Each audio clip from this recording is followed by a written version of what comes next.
Hello powerhouses, welcome back to this YouTube channel. I know. Yes, we are having a sit down video. I know we're having it at the end of the year. How crazy is that? But yeah, we are having a sit down video, and I'm shooting right from my room, something I would have done a long time ago. But I just hope that as we move forward there will be more sit down videos. But other than that, I hope you guys have been keeping well. I hope you guys are fine, because your girl here is glowing. Life is good and we're cruising. But yeah, like I said, okay, really thank you for returning, and I do hope that we will have more sit down videos. Today we are having a sit down video, but we're having a recap on the year 2023, because as we're nearing the end of the year, I just wanted to sit down and share with you guys as I reflect upon the year, how it was, how it went like, and what we did, how it's been cruising, how it took me in the deeps of I don't know what, but yeah, that's what we are doing today. But without any further ado, I just want us to dive right into it. Let's talk about my 2023, my takeaways, my I wrote it down so that I don't forget, my moments, and obviously my how I look forward to my 2024. Right. So the first one I'm gonna start with is my biggest highlights. This highlight, I want to start with nice things first, or what I perceive as nice, before I go to the ones that I perceive as ugh. But yeah, the biggest highlights for me are really, first and foremost, I auditioned for the Miss Namibia 2023 MC auditions. Like, I took part in them, guys.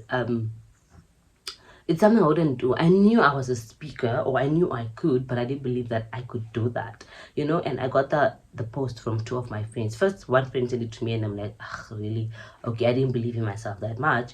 And then when another one sent it to me, I know there was a clear sign that, hey, I really need to go and really need to continue pushing to because people see that I can do this. Then I went, and then I went. It was so full, guys. Yo, that day was so full. It was a Saturday. I was not having it, and then that was like, what, 150 people plus, because it's like walking. You just walk in and you audition and then you go. So that's what happened. And then I did my thing, hey, and the girlies were ready. They dressed up, and then we get a script like that you get for 15 minutes before it's your turn. And then they did their thing, I did my thing, I went home. Honestly, I forgot about it. And then only a few weeks down the line that they called me to say, no, Desideria, you have been elected for the final and the last auditions for Miss Namibia MC. I was like, what? Wait, really? I was like, oh, okay. I was at work, and I'm like, okay. Then Saturday came. I think I was even hungover. And then that happened, and I went, I did my thing as well. Now that was very interesting, because it was intense. We emptied at the red carpet, on the main show, in the blue room, just things like that. It was nice. And yeah, but obviously I didn't make it. I knew I wouldn't, because the other girls also came very prepared, and they were already TV personalities. Liana Shipwacha, Skelly Moyao, what's the girl from Watergwan, all those ones. I don't know who really went to go make it out, but yeah. And then I was like, I was among these girlies. And I am Oshimashakula, I'm Oshipangamboli. And then that's what happened. So yeah, but the takeaway for me is that I am capable. I mean, look at the Miss Namibia stage, NBC Live. I'm capable. I was like, wow, wow, wow. So I sort of like felt like bad for not giving it my all. But then when I went to go reflect upon it, I was like, no, girl, you should always go after it. You are more than capable. You can do anything. So that really changed my perspective towards myself and just my life in general. The other one is my sip and plan. At the beginning of the year, I did a sip and plan, which is like a vision board party where I brought ladies together, and then we did our vision board, cutting out pictures, bringing our vision board. I also have my vision board, but I made mine in a book because I didn't have space, and I also don't think I really want people to come.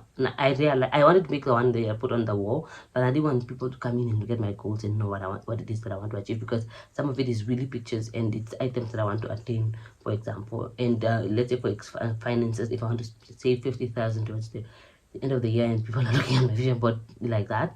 But yeah, I did that last year, and then the ladies were very happy. They came out in numbers, and it was really a good feedback. And you know what, at the end of the program, I gave each one an accountability partner, and some of them actually took it serious, where they would share pictures of them at Mag and being reflecting on their goals, and you know, if you could just, yeah, it was mostly two accountability partners that always sit and do that. And guys, if you can just make a difference in one person's life, that's all that matters. And I also got positive feedbacks. Just because they didn't sit down with their accountability partners or they didn't talk as much doesn't mean that they were not going after their goals. Because even now, I think it was last week, one of the girlies was telling me that, no, when are we having another vision board? But in the truth is, I didn't think I was going to have one this year, but now she just motivated me to, she really just motivated me to make another one. So I think we'll be having a, I don't think we will be having a sip and plan this year. So please just watch out for my socials, Instagram, LinkedIn, and WhatsApp status. I will post that. And then the other one is, guys, which I also think is the biggest highlight, is me starting a new job.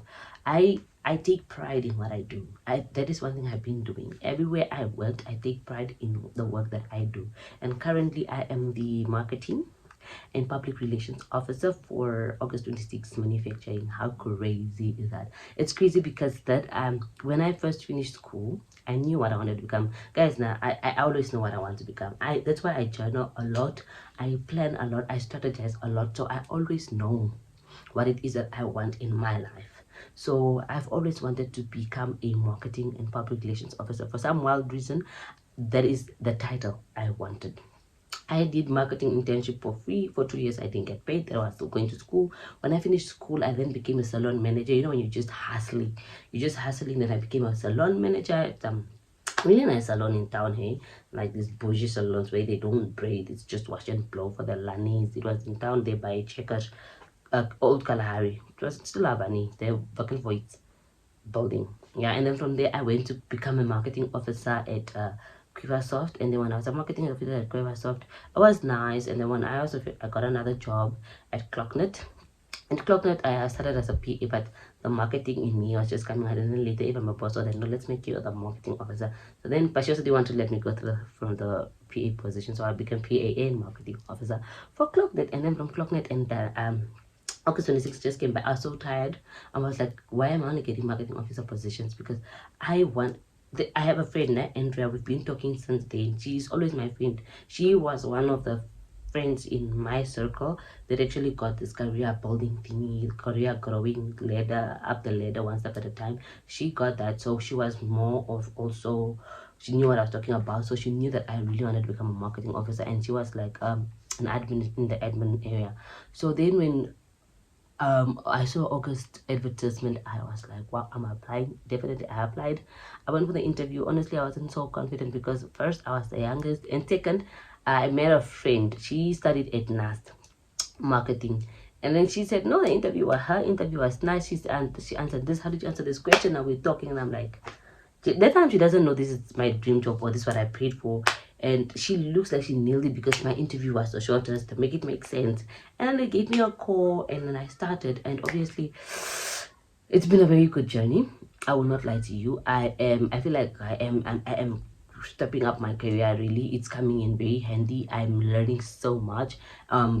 Many things are opening up, many things are coming to light, and that is just the highlight. That at first I'm growing in my career, and second, it's at least a bit decent. I can support my family, I can lend an extra hand to those around me. So it's this new job has been a game changer, and it's really just those God answered prayers. God was definitely showing the off there because He knew what I wanted from the moment I graduated in 2019. He knew what I wanted, and He said, my child, wait, I'll give it to you. He had to abuse me for the free internship. He had to abuse me at Quiver. So how much was getting at Quiver? So if I tell you it's not more than 6K, you think I'll be lying. The salon, okay, the salon was a side hustle, but they paid me very good. Not more than Quiver, but close to what Quiver was paying me. And then I went to Clocknet, also the same.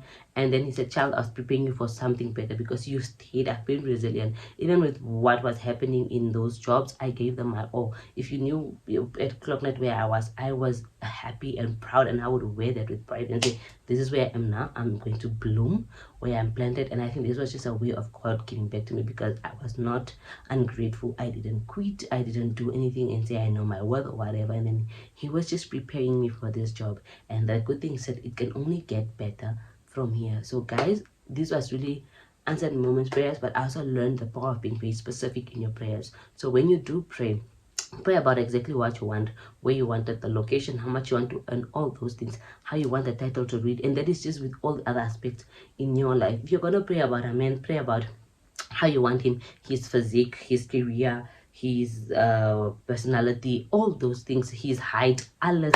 Just pray about, just try to be very specific, because God will, you say you want a good man, God will give you a good man, but this man is very short.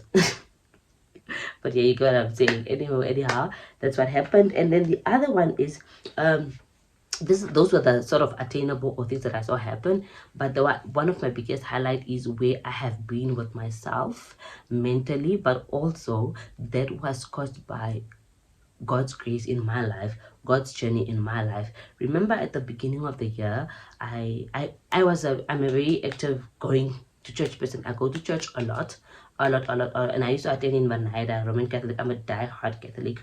I was a youth leader. I was a usher.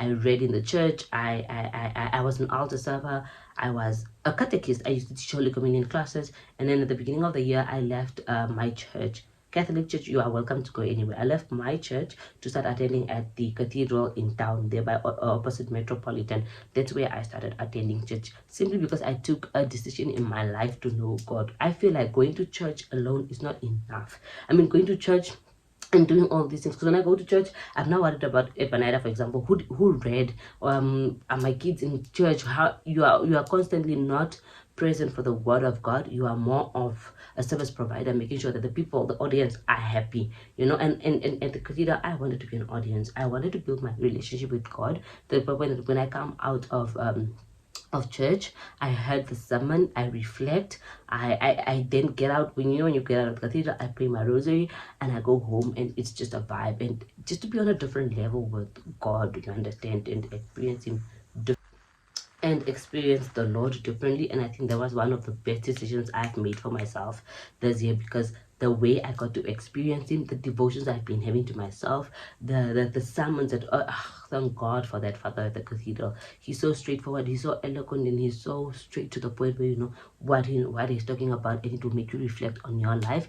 And then I think that's how I took it. I would have my own devotions here in my room. I would sing, I would pray, I would get my rosary. It's just so different, to the point where I felt it in my daily life, that I now I'm at a certain level with God, and he came through for me, God, and I could feel that this was God, this was you, God. Even in the smallest things, guys, I will pray for the smallest things. I'll say, God, can I please get a cab where there are only women, or can I get a cab where there's no one? Those are the things that like I literally pray for. Like, I just want, why must I stuff a while? God can come through for me in anything, and he came through for me so many times. And his touch and just journeying with me really left me in a different position. And even when I'm going to the new year now, I just know that I'm taking God with me, and God will make it all possible, because what God did for me in 2023, I think he's been doing it even maybe, let's say, in 2022, but I was not present to receive his to notice, actually not notice, but to know, not to receive, but to notice his touch on my life. But this year, it was so vivid, it was so, I could see, because I prepared myself to receive him, and I would do it over and over again. I serve a living God, my father, my savior, my provider, and you want to come for me. That's why I'm saying my favorite verse in this world is the Psalm 27:1. The Lord is my light and my salvation. Whom shall I fear? The Lord is a stronghold of my life. Of whom shall I be afraid?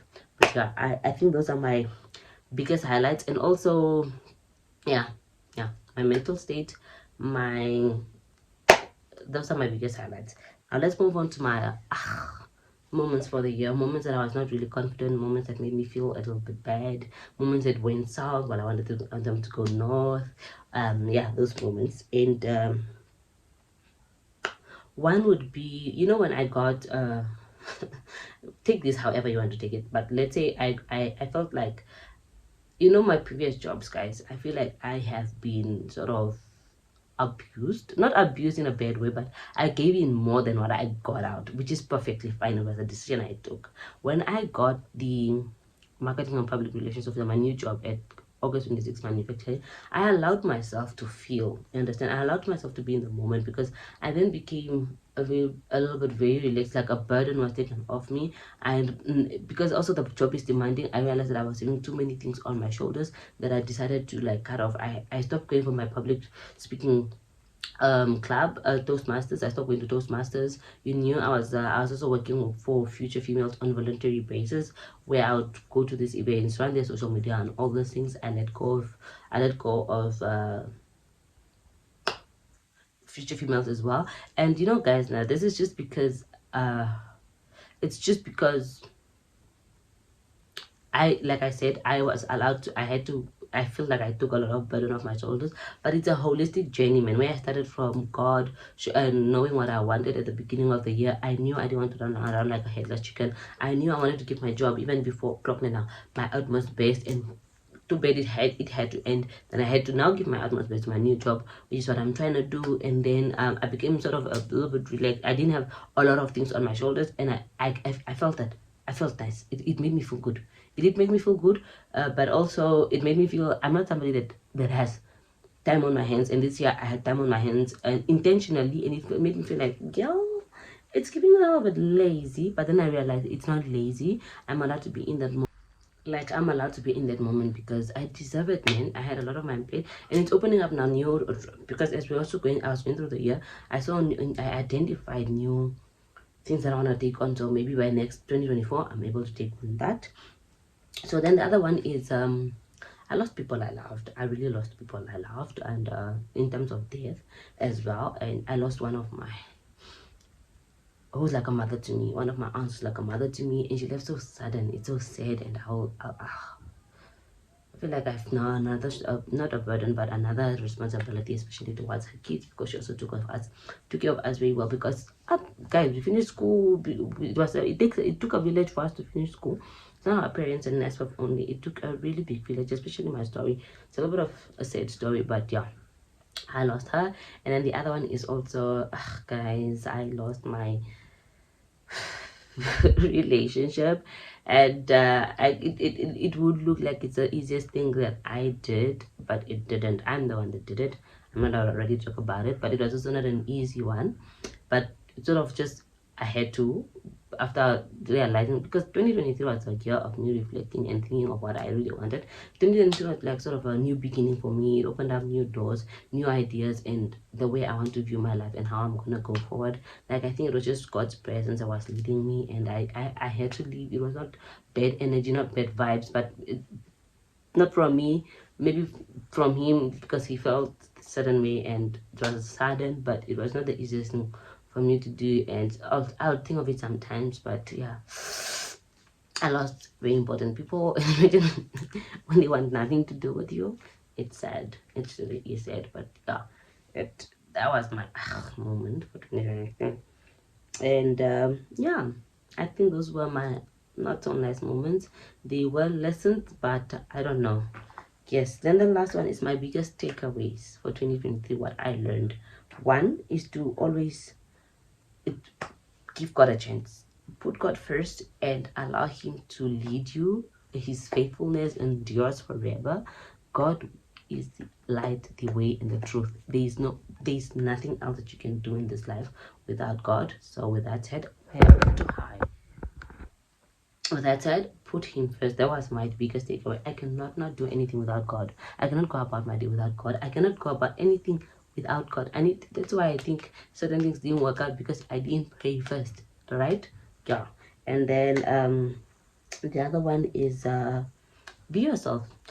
If there's one thing I am, I'll be true to myself. I will not lie to you. I will not come here with fancy English. I will not come here to look a certain way just to please you and just to fit you. I will not go somewhere because I now have to spend money that wasn't in my budget because I want to please you. I'm not gonna do that. I'm gonna put myself first and my finances first, where I am first. I am going to do that. Even in certain things, like imagine us not leaving my relationship. I put myself first, no, because I could have stayed and said for my partner's sake and say I can't walk away from this. This is something of felt, but it was so hard. But I had to put myself first, and that's just what I learned. Like, put yourself first, girl. And am I talking to people? Oh, why did I divert? But yeah, no, I'm not. I don't think I'm ready to start talking to people. But this year, I think I want to pursue just talking to people and see how it goes. Like last year, I didn't want to do anything with relationships. I did talk to people in terms of like by default, they just come and you don't have anything, you respond and whatnot. Maybe go on I think on not 1, 2 dates. But yeah, I didn't give it attention like that. Maybe this year I'll be a little bit intentional about dating. I'm not so sure. But yeah, takeaways: be yourself. It helps. Put yourself first. It helps get you out of situations or spaces you don't want to be in. And then give yourself space. Give yourself a break. You need it. You need it. You've been through a lot. If you feel like you need space, go for it. If you feel like you need a break, go for it. Don't burn yourself out. If you burn yourself out, you're not going to be able to work and do whatever it is that you want to do. So yeah, sometimes you just have to say, you know what, I'm not going to do this. I'm going to walk away, and I do not want to be bothered about it. And you just have to be intentional about it. And if you're okay with it, go off. Because if you burn out, guys, if you burn out, it's not going to work.